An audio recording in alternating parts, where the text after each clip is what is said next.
Hello সবাইকে, তিথিস ওয়ার্ল্ডে তোমাদের সবাইকে স্বাগত। আজকের এই ভিডিওটা কোন টপিকের ওপর সেটা তো তোমরা থাম্বনেল দেখে বুঝতেই পেরে গেছো। হ্যাঁ, আজকে তোমাদের সাথে শেয়ার করব এই গরমে মাম্মার সকাল থেকে রাত পর্যন্ত সারা দিনের রুটিনটা। মাম্মার বয়স এখন 2.5 বছর, আর এই 2.5 বছর বয়সে ও সকাল থেকে কি কি খাওয়া দাওয়া করছে এবং কি কি করছে সবটা এই ভিডিওতে তোমাদের সাথে শেয়ার করব। তাই অবশ্যই শেষ অবধি ভিডিওটা তোমরা দেখো, আশা করছি ভালো লাগবে। আর আজকের পুরো ভিডিওতে ব্যাকগ্রাউন্ডে অনেক আওয়াজ ছিল, তার জন্য আগে থেকেই ক্ষমা চেয়ে নিচ্ছি। তো চলো ভিডিওটা এবার শুরু করা যাক।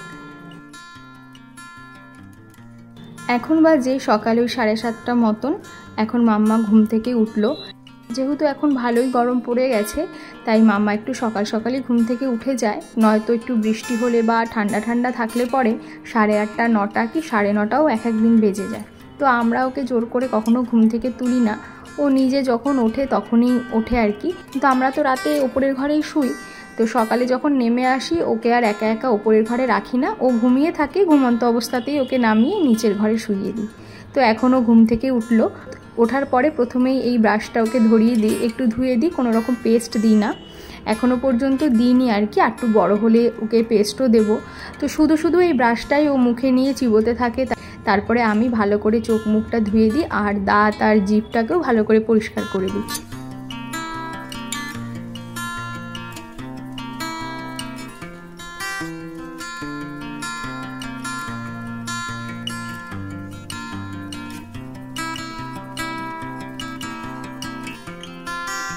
এরপরে যেটা করি, ওর যে ছোট গ্লাসটা রয়েছে জলের, তার মধ্যে হাফ গ্লাসেরও কম জল দিই, যেটা ওকে খালি পেটে বলি খেতে। আর ও না এই গ্লাসে করে জল খাওয়াটাকে খুব এনজয় করে। মানে যদি আমি বোতলে ওকে বলি হা করো, বোতল দিয়ে ঢালি, তখন ও খেতে চায় না। তার থেকে বেশি ও পছন্দ করে একটু গ্লাসে করে নিজে নিজে এরকম চুমুক দিয়ে দিয়ে খাবে, চায়ের মতন। তো সেই জন্য ওকে এইভাবে দিই। তো এরপরে দেখো জলটা ওর খাওয়া হয়ে গেল, তারপরে খাবে চ্যবনপ্রাশ। এটা ওকে আমি নিজে থেকে খাওয়ানো শেখাইনি। সকালবেলার দিকে ওর বা মানে দিদা প্রত্যেক দিনই এই 1 চামচ করে চ্যবনপ্রাশ খায়। তো দিদার সাথে থেকে থেকে না ওর এটা অভ্যাস হয়ে গেছে, আর ও খুব পছন্দও করে এটা খেতে। তাই দিদা যদি নাও খায়, ওকে এই চামচে করে একটু দিতেই হবে। তো ও এটা খেতে খেতে সকালবেলা ওর জন্য আমি খাবারটা রেডি করে নেব। এর মধ্যেই আমাদের যে দুধ কাকু দুধ দিতে আসে, প্রতিদিন ডাক দিতেই আগে মাম্মার কানে গেলে ও গিয়ে রান্নাঘর থেকে বাটি নিয়ে এসে দুধটা নেবে। এই কাকুকেও ভীষণ পছন্দ করে। মানে এই দিনের মধ্যে একবারই দেখা হয়, কিন্তু ওকে একটু সবসময় ডাকখোঁজ করে বলে না, ও কাকুটাকে ভীষণ পছন্দ করে। আর প্রতিদিন সকালে এটা ওর একটা ডিউটি হয়ে গেছে। যাই হোক, এবার ওকে সকালের খাবারটা খাইয়ে দেবো। তো তোমরা যারা আমার আগের ভিডিও দেখেছো তারা জানো ওকে কম বেশি আমি সকালের দিকে ছাতুটাই খাওয়াই, কারণ ছাতুটা পেটটাও অনেকক্ষণ ভরা রাখে এবং হাড় মজবুত করতেও অনেক বেশি হেল্প করে। তো সেই জন্য বেশিরভাগ দিন ওকে ছাতু দিই। তাছাড়া এক এক সময় কোনো দিন সুজি দিই, কোনো দিন রুটি দিই, মানে যেরকম যখন যেটা মনে হয় দিই, তবে বেশিরভাগই ছাতুটাই দিই। দুধটাকে ভালো করে মিছরি দিয়ে ফুটিয়ে ঠান্ডা করে নিয়েছি। এবার 5-6 চামচ মতন বেশি করে একটু ঘন করে তারপরে ছাতুটা ওকে খাওয়াবো।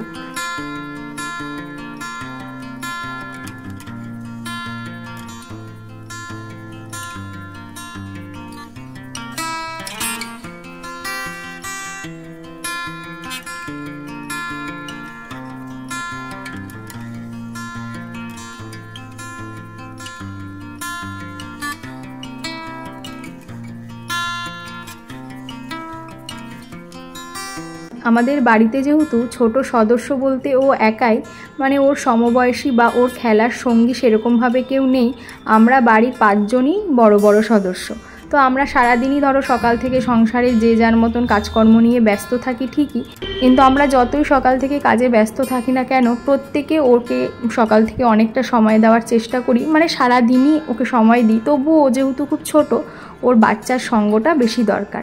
সেই জন্য মাঝে মাঝে সকালের দিকে মায়ের সাথে স্কুলে নিয়ে যায়, বা বিকেলের দিকে বাবা হয়তো পার্কে কিংবা কালীবাড়ির দিকে নিয়ে যায়, ওখানে অনেক বাচ্চারাই আসে। তাছাড়া ও সকালের দিকে এইভাবেই এই সংসারের যা জিনিস ও মানে হাতা খুন্তি এরকম কৌটো এইসব নিয়ে খেলতে বেশি পছন্দ করে। খেলনা পুতুল ওকে দেওয়া হয়, কিন্তু ওগুলো ছিঁড়ে এদিক ওদিক ছড়িয়ে সব নষ্ট করে ফেলেছে। কিন্তু ওর এগুলোই পছন্দ, মানে রান্নাঘর থেকে নিয়ে এসে এগুলো নিয়েই ও খেলতে পছন্দ করে। ও খেলতে থাকে, মাঝে মাঝে আমরা যে যখন সময় পাই ওর সাথে এসে একটু সময় দিই।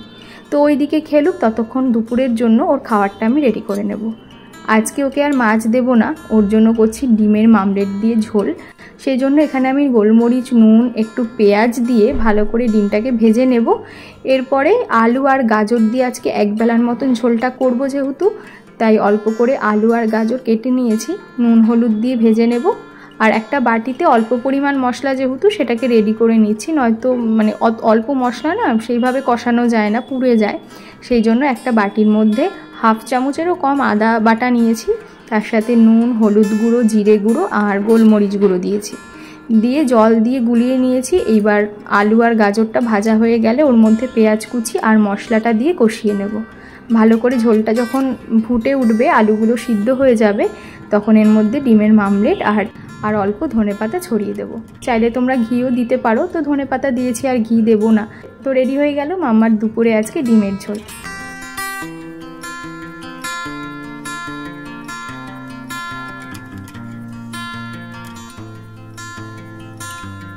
স্নানে যাওয়ার আগে ওই 11:30 থেকে 12টার মধ্যে ওকে যে কোনো একটা ফল দিই, যখন যেরকম ফল থাকে সেগুলোই দিই। না থাকলে খেজুর, কিশমিশ এগুলো ঘরে সবসময় থাকে, তো সেগুলো একটু ভিজিয়ে রেখে দিই, ওকে এই সময়টা খেতে দিই। আর একান্ত যদি কোনো ফল নাও থাকে, সকালে যখন 11টা নাগাদ আমরা সবাই সকালের খাবার খাই বা ভাত খাই, তখনও আমাদের সাথে বসে 1-2 গাল খেয়ে নেয়। তো এরপরে ওকে স্নান করাতে নিয়ে যাব, কিন্তু স্নান করতে যাওয়ার আগে আরও এক পর্ব ওর দুষ্টুমি চলতে থাকে। তো ওকে ওর মতন খেলতে দিই, এদিক ওদিক তো সব ছড়িয়েই ফেলে, পরে আবার গুছিয়ে নিই আর কি। তবে বারণ করি না, কারণ এইসব নিয়েই তো সময় কাটাবে, যেহেতু ছোট, তাই ও যেরমটা করতে চায় করতে দিই। তারপরে ওকে নিয়ে যাব এখন স্নানে।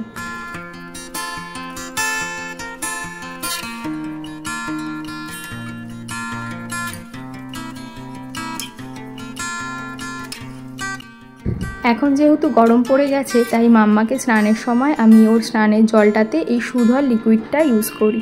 এটা তো ভীষণ ভালো, তোমরা কম বেশি জানো, আলাদা করে কিছু বলার নেই। বাচ্চাদের স্কিনটা প্রথম থেকে খুব সেন্সিটিভ থাকে যেহেতু, এবং প্রথম 2-3 বছর ওরা যখন এই গরম বা ধরো শীতটাকে ফেস করে, তখন ওদের শরীরে আমরা যতই যত্ন নিই না কেন বিভিন্ন প্রবলেম হতে থাকে, সর্দি কাশি, তার সাথে স্কিনের প্রবলেম গরমে, এগুলো থাকেই। তার হাত থেকে কিছুটা যাতে আর কি বাঁচানো যায়, সেই জন্য এই ধরনের জিনিসগুলো অ্যাপ্লাই করা। তো স্নানের সময় প্রতিদিন আমি সুধলটা দিয়ে ওকে স্নান করাই, আর সপ্তাহে 1 দিন করে শ্যাম্পু তো ওকে ইউজ করিয়েই থাকি। আর স্নানের সময়টা হচ্ছে মাম্মার সারা দিনের সব থেকে পছন্দের সময়। তো ওর মতন অনেকটা সময় ওকে এই গামলাটায় বসিয়ে স্নান করতে দিই, কারণ গরমে স্নান করলে না আমি দেখেছি ও বেশ ভালো ঘুমোয়। তো প্রতিদিন আর ওকে এতক্ষণ খেলতে দিই না জলে, মানে মাঝে মাঝে দিই, বাদ বাকি সময়গুলোতে আমিই ওকে স্নান করিয়ে তাড়াতাড়ি ঘরে নিয়ে আসি। জানোই তো ওর একটু ঠান্ডার ধাঁচ আছে। স্নান করার পরেই যেটা ও করবে সেটা হলো ঠাকুর ঘরে গিয়ে ঠাকুর প্রণাম। আমাদের বাড়ির প্রত্যেকেই আমরা স্নানের পরে ঠাকুর ঘরে যেহেতু প্রণাম করি, ও আস্তে আস্তে দেখতে দেখতে এইটা মোটামুটি শিখে গেছে। তো ওকে আর বলতে হয় না, গেলে নিজে নিজে গিয়ে প্রণাম করে আসে।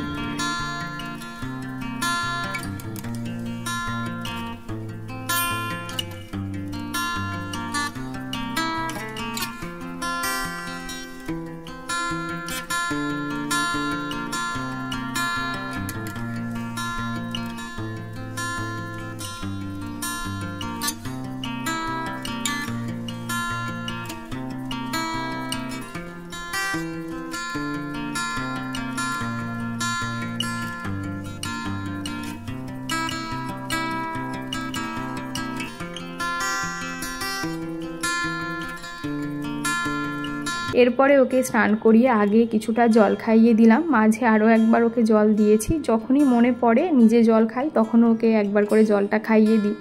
তো এখনও জল খেয়ে বেশ কিছুটা সময় আবার খেলা করবে। 12:30টার মধ্যে ওকে দুপুরের খাবারটা খাওয়াবো।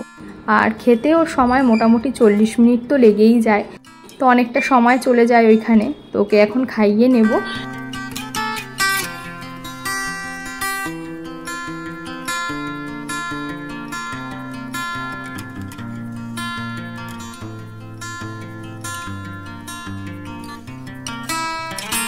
খাইয়ে উঠলেই তো তোমরা জানোই যে ও 1 সেকেন্ডও বসবে না, সঙ্গে সঙ্গে ওকে ঘুমোতেই হবে।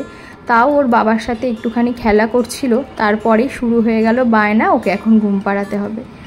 তাই ওকে নিয়ে এখন একটু শুলাম, নিজেও একটু এই ফাঁকে ঘুমিয়ে নেব।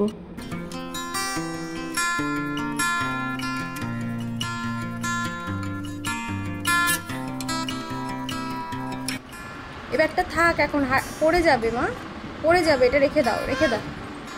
নিয়ে যাবে, নিয়ে যাবে। আচ্ছা এই রুমালটা তাহলে রেখে দাও, ওটার মধ্যে রুমালটা ঢুকিয়ে রাখো।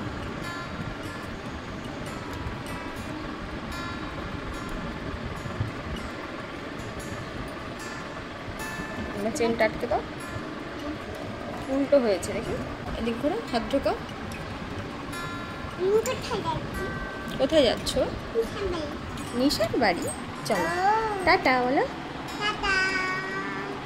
টাটা করো, টাটা করো, টাটা করো। বিকেল হতেই ম্যাডাম এখন রেডি হয়ে বেরিয়ে পড়েছে ঘুরতে যেতে। প্রতিদিন ওকে এইভাবে ঘুরতে নিয়ে যাওয়া হয় না, কিন্তু আজকেও তাড়াতাড়ি ঘুম থেকে উঠে গিয়েছিল 4টের দিকে, সেই জন্য প্রচণ্ড দুষ্টুমি করছিল। তাই ওর বাবাকে বললাম চলো ওকে একটু পার্কের থেকে ঘুরিয়ে নিয়ে আসি। তো পার্কে আজকে আর ঢুকতে পারলাম না, কারণ গতকাল রাতেই ঝড় বৃষ্টি হওয়াতে প্রচণ্ড কাদা ছিল পার্কে। তাই নিয়ে গেছিলাম বাড়ির কাছের এই নার্সারিটাতে। এই জায়গাটা বাচ্চাদের যে কি পছন্দের একটা জায়গা, এখানে চারিদিকে সবুজ বিভিন্ন রঙের ফুল, যেটা বাচ্চাদের মন আকর্ষণের সাথে সাথে চোখকেও অনেক বেশি আকর্ষণ দেয়। এরকম কোনো জায়গা যদি বাড়ির কাছে থাকে তোমরা অবশ্যই মাঝে মাঝে বাচ্চাকে নিয়ে যেও, দেখবে ওরা ভীষণ খুশি হবে। তো মাম্মা এখানে এসে কতটা এনজয় করেছে তোমরা এই ভিডিওতেই সেটা বুঝতে পারবে।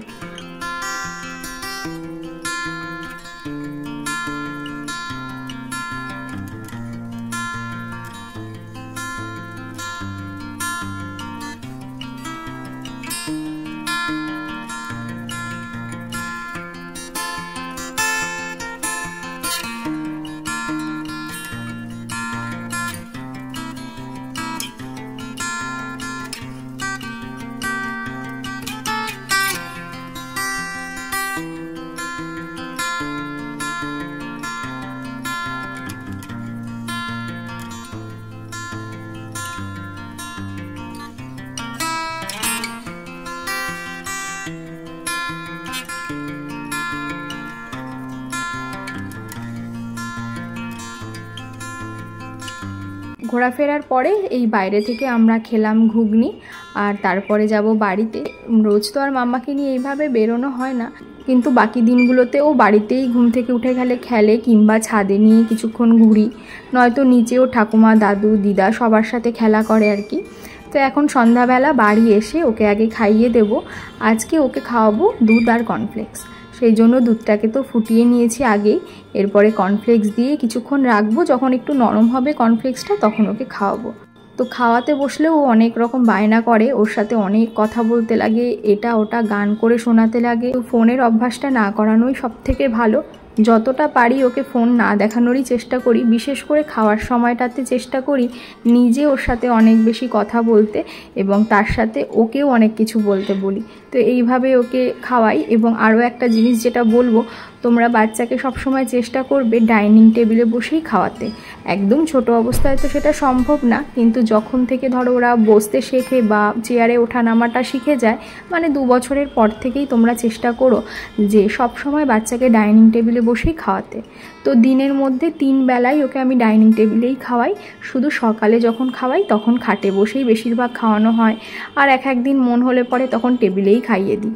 তো এরপরে দেখো সন্ধ্যাবেলা দাদু ঠাকুমা ওর ভাইয়ের সাথে অনেকক্ষণ খেললো, এরপরে ওকে ওপরে এনে বসালাম বই নিয়ে। আর সারাদিন হাঁটা চলা খেলার ছলে যতটুকু মুখে বলে ততটুকু ঠিক আছে, কিন্তু যদি সন্ধ্যাবেলা এইভাবে সব নিয়ে বসি পড়াতে, তাহলে ম্যাডামের মুখ থেকে একটা কথাও বেরোবে না, উল্টে বিভিন্ন রকমের কথা দিয়ে ও আমাকে ভোলানোর চেষ্টা করে। তো এইটা বসানোর কারণ একটাই, আর কমাস পরে যখন ও স্কুলে যাবে তখন একটা টাইম মেনটেন করে ওকে তো পড়তে বসতেই হবে। তো সন্ধ্যার টাইমটা যে খেলার সময় নয়, এই সময়টা পড়তে হয়, সেটা ওকে বোঝানোর জন্য এই সব নিয়ে একটু নাড়াচাড়া করা। তাছাড়া সারাদিনের ঘুরতে ফিরতে আমরা সবাই মুখে মুখে ওকে এটা ওটা জিজ্ঞাসা করি, সবার নাম জিজ্ঞাসা করা, ঠিকানা জিজ্ঞাসা করা, এইভাবে ও অনেক কিছুই এখন শিখে গেছে। তো এখন ওকে আস্তে আস্তে স্লেটে একটু পেন্সিল ধরিয়ে ধরিয়ে লেখানোর অভ্যাস করাচ্ছিলাম, যেটা কিছুটা পারছে, এখনও সেইভাবে মানে শিখে উঠতে পারেনি। আস্তে আস্তে সময় দিতে দিতে হয়তো এটাও হয়ে যাবে।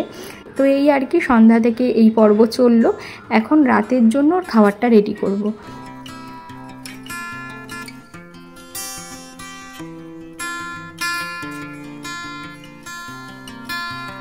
আজকে তো ডিমটা ওকে একবেলাই দিয়েছি, রাতে আর ডিম দেবো না, ডিম একবেলা খাওয়াই ভালো, মাছ হলে দুবেলা খাওয়াই। তো এখন ওর জন্য একটু সিদ্ধ দিয়ে দিয়েছিলাম আলু, আর তার সাথে মিষ্টি কুমড়ো ছিল, আর 1 মুঠ মতন মুসুর ডাল দিয়েছিলাম, দিয়ে নুন দিয়ে ভালো করে এটাকে সিটি দিয়ে নেবে। আমি নুনটা দিতে ভুলে গেছিলাম ভিডিও করতে গিয়ে, তাই সিদ্ধটা হয়ে যাওয়ার পরে ওর মধ্যে নুন আর ঘি দিয়ে ভালো করে মেখে ভাতের সাথে খাওয়াবো। আর আমাদের জন্য আজকে হয়েছিল কুমড়ো ভাজা, তো এটাও বেশ মিষ্টি মিষ্টি হয়েছিল তরকারিটা, সেই জন্য ওখান থেকেও কিছুটা তরকারি নিলাম। এই দিয়ে মাম্মাকে রাতের খাবারটা খাইয়ে দেবো।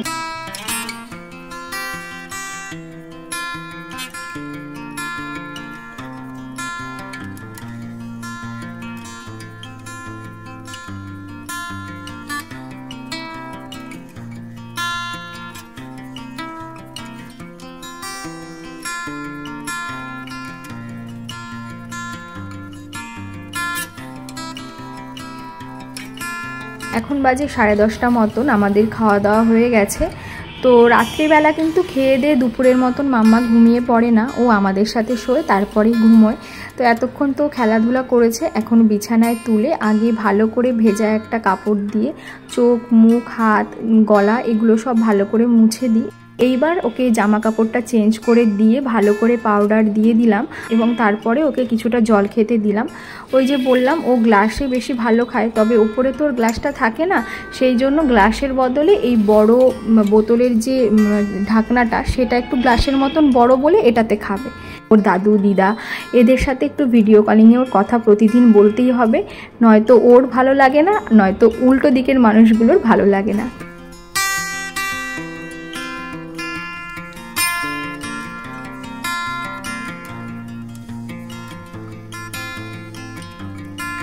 এরপরে ওকে একবার বলি ঠাকুর প্রণাম করে নিতে, তো করার পরে এবার ওকে ঘুম পাড়িয়ে দেব। আর ঘুমোতে ওর একদমই বেশি সময় লাগে না, বিছানা করা হয়ে গেলে পরে ও বায়না শুরু করে দেয় যাতে ওকে আমি ঘুম পাড়াই। মানে আমি যদি একটু ফোন দেখবো বা কারোর সাথে কথা বলবো ঠিক করি, তার উপায় আমার নেই, আগে ওকে ঘুম পাড়াতে হবে, তারপরে সব কিছু। আজকে 11:08 বাজে, এখনই ঘুমিয়ে পড়েছে। রোজ এত তাড়াতাড়ি ঘুমায় না, 12টার মধ্যে প্রতিদিনই ঘুমিয়ে পড়ে, কোনোদিন সেটা 10:30 হয়ে যায়, কোনোদিন 11টা, কোনোদিন 11:30, তবে 12টার বেশি খুব একটা হয় না বললেই চলে। তো দেখতেই পেলে ও তাড়াতাড়ি ঘুমিয়েও পড়লো, আর এইভাবেই মাম্মার সারাটা দিন কাটলো। তোমাদের সাথে আজকে সবটা শেয়ার করলাম, আর যদি আমার কিছু ভুল হয়ে থাকে সেটা অবশ্যই কিন্তু আমাকে কমেন্ট করে জানাবে, বা আমি আরও কি করতে পারি সেটাও জানিও। আর আজকের ভিডিওটা যদি তোমাদের ভালো লাগে একটা লাইক করো, আর যারা আমার ভিডিও প্রথমবার দেখছো তাদেরকে বলবো প্লিজ আমার চ্যানেলটা সাবস্ক্রাইব করে আমার পাশে থেকো।